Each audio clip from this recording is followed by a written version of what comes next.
ಮಾಡಿಕೊಂಡು ಭೂಮಿ ಮೇಲೆ ಬಂದು ನಿನ್ನ ಮರಣವನ್ನು ಅನುಭವಿಸಿದ್ದಾನೆ. ಯಾಕಂದರೆ ತನ್ನ ರಕ್ತ ಪ್ರೋಕ್ಷಣಂ ಪಾಪ ಪರಿಹಾರ, ರಕ್ತಧಾರವಿಲ್ಲದೆ ಮಾನವರ ಪಾಪಕ್ಕೆ ಕ್ಷಮಾಪಣೆ ಇಲ್ಲ ಎಂಬುದಾಗಿ ನಾವು ನೋಡುತ್ತೇವೆ. ನಮ್ಮ ಪಾಪಗಳಿಗೆ ಕ್ಷಮಾಪಣೆ ಬರಬೇಕಾದ್ರೆ ಪವಿತ್ರವಾದ ರಕ್ತವು ಸೃಷ್ಟಿಸಬೇಕಾಗಿತ್ತು. ಆ ರಕ್ತ ಯಾವ ಮನುಷ್ಯನಲ್ಲಿ ಕೂಡ ಇರಲಿಲ್ಲ. ಆ ಕಾರಣದಿಂದಲೇ ದೇವರೇ ಮನುಷ್ಯನಾಗಿ ಈ ಲೋಕದಲ್ಲಿ ಜನಿಸಿ ತಾನು ಸಿಲುವೆಯಲ್ಲಿ ಮರಣವನ್ನು ಅನುಭವಿಸಿದ್ದಾನೆ. ಇದನ್ನು ನಂಬುವಂತ ಯಾವ ನರ ಮನುಷ್ಯನು ನಾಶವಾಗದೆ ನರಕಕ್ಕೆ ಹೋಗದೆ ನಿತ್ಯ ಸ್ವರ್ಗಕ್ಕೆ ಹೋಗುವನೆಂಬುದಾಗಿ ಬೈಬಲ್ ಹೇಳುತ್ತದೆ.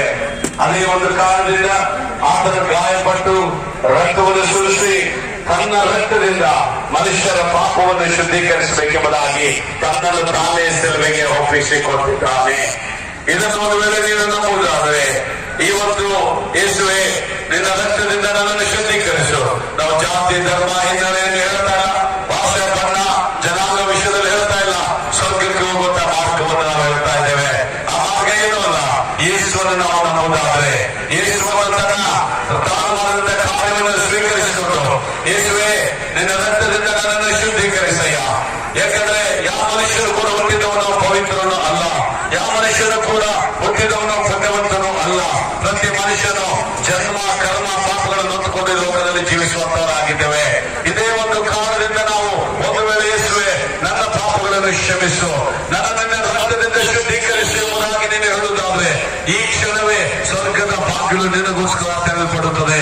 ಒಂದು ವೇಳೆ ಭೂಲೋಕ ಯಾತ್ರೆಯನ್ನು ಮುಗಿಸಿಕೊಳ್ಳುವುದಾದ್ರೆ ಈ ಲೋಕದ ಒಂದು ಜೀವನ ನಿನಗೆ ಮುಗಿದು ನೀನು ಎಲ್ಲಿ ಹೋಗ್ತಿದ್ದ ಪ್ರಶ್ನೆ ಇರುವುದಾದ್ರೆ ಇದು ಉತ್ತಮವಾದಂತ ಉತ್ತರ, ಯೇಸುವನ್ನು ಸ್ವೀಕರಿಸಿಕೊಳ್ಳುವಂತ ಉತ್ತರ. ಇದು ಉತ್ತಮವಾದಂತ ಮಾತು, ಯೇಸುವನ್ನು ಸ್ವೀಕರಿಸಿಕೊಳ್ಳುವಂತ ಮಾತು. ಯೇಸುವೆ ನಿನ್ನ ರಕ್ತದಿಂದ ನಾನು ಶುದ್ಧೀಕರಿಸು, ಯೇಸುವೆ ನನ್ನನ್ನು ನಿನ್ನ ಮಗಳಾಗಿ ಸ್ವೀಕರಿಸು ಎಂಬುದಾಗಿ ಒಂದು ಕ್ಷಣ ನೀನು ನಿನ್ನ ಮನಸ್ಸಿನಲ್ಲಿ ಇದ್ದ ಸ್ಥಳದಲ್ಲಿ ಪ್ರಾರ್ಥನೆ ಮಾಡುವುದಾದ್ರೆ ಸಾಕು, ನಿನಗೋಸ್ಕರ ಸ್ವರ್ಗವು ಸಿದ್ಧವಾಗಿರುತ್ತದೆ. ಸೃಷ್ಟಿಕರ್ತನಾದ ದೇವರು ನಿನ್ನ ನಿಮಿತ್ತ ಬಂದಿದ್ದಾನೆ. ಸೃಷ್ಟಿಕರ್ತನಾದ ದೇವರು ನೀನು ನರಕಕ್ಕೆ ಹೋಗಬಾರದು ಎಂಬ ಆಶೆಯಿಂದ ಆತನ ಮನುಷ್ಯನಾಗಿ ಲೋಕಕ್ಕೆ ಬಂದಿದ್ದಾನೆ. ಅದೇ ಈ ಸಿಲುಬೆಯ ಶೋಭಯಾತ್ರೆ ಪ್ರಿಯರೇ. ಅದೇ ಈ ಒಂದು ಸಿಲುಬೆಗಳ ದಿನದಲ್ಲಿ ನಾವು ಪ್ರಚರಿಸುವಂತ ಸಿಲುಬೆಯ ಶೋಭಯಾತ್ರೆ. ನಿನ್ನ ನಿಮಿತ್ತ ಈ ಒಂದು ಶೋಭಯಾತ್ರೆ, ಸಿಲುಬೆಯ ಶೋಭಯಾತ್ರೆ.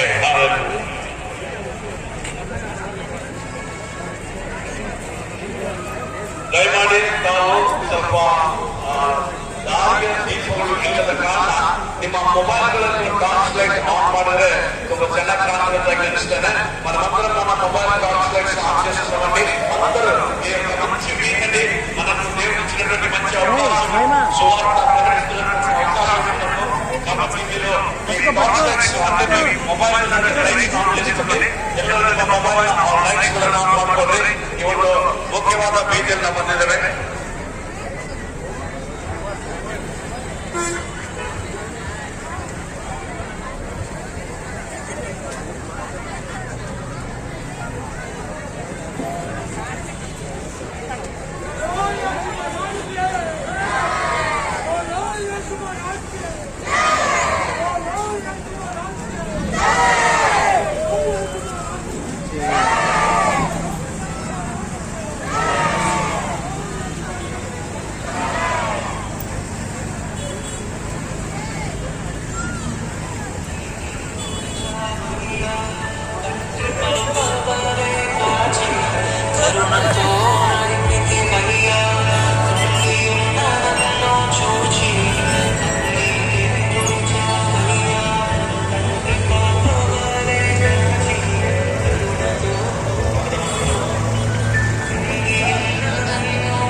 ko.